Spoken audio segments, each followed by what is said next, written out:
I want to talk with you about two people who died this week. Senator Daniel Inouye of Hawaii. He became just the 32nd person in the country's history to be given the honor of lying in the Capitol Rotunda. He was the second longest serving senator in U.S. history. Susan. The death of Senator, you said Inouye, which is how Hawaiians are often pronounce his name in the halls of Washington. He was known as Senator Inouye.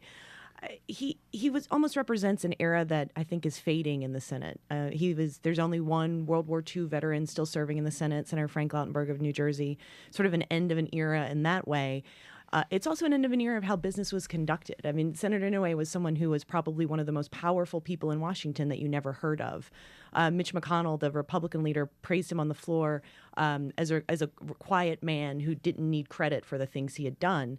But in his 5 decades in Congress, it wasn't just Hawaii. I think through his position on the Appropriations Committee, a lot of Americans today drive on roads and bridges and have infrastructure and jobs and funding for projects that Daniel Inouye spent his career trying to establish. Talk about Bob Dole's visit to the Rotunda. In the backdrop of all this fiscal cliff back and forth in politics, there was this very somber moment, and I was fortunate enough to witness it as he is laying in state. I believe it's leaving the Capitol today, but yesterday he laid in state in the Rotunda.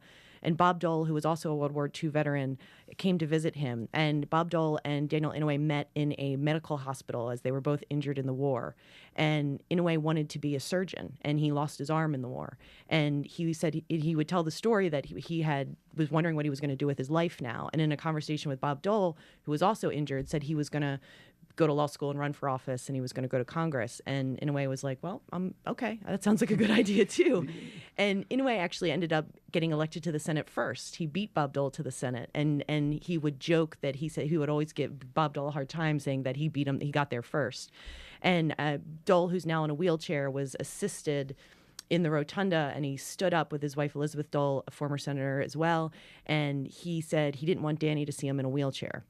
And he shed a tear at his coffin and stroked his coffin that was draped in the American flag and was quietly led back out of the Rotunda. It's just a very poignant moment. It certainly was. And I knew Senator Inouye in a way, very well, covered him for many years. And he was a man of such quiet integrity and decency that the Senate over and over, you talk about the appropriations, but I think even more important was his role as a judicious figure when they needed important investigations and they needed someone that everybody could trust on both sides of the aisle. They turned repeatedly to him.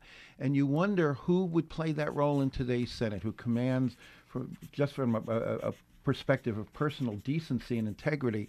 And part of what Susan was mentioning was the World War II legacy. I think that one of the reasons that bound so many of those veterans who dominated Congress for a generation or two, the common service in World War II, when they were all on the same side of America, colored the way they operated as members of Congress. And it led to these kinds of connections and their ability to reach across the aisle because of their common experiences and their common service in the military.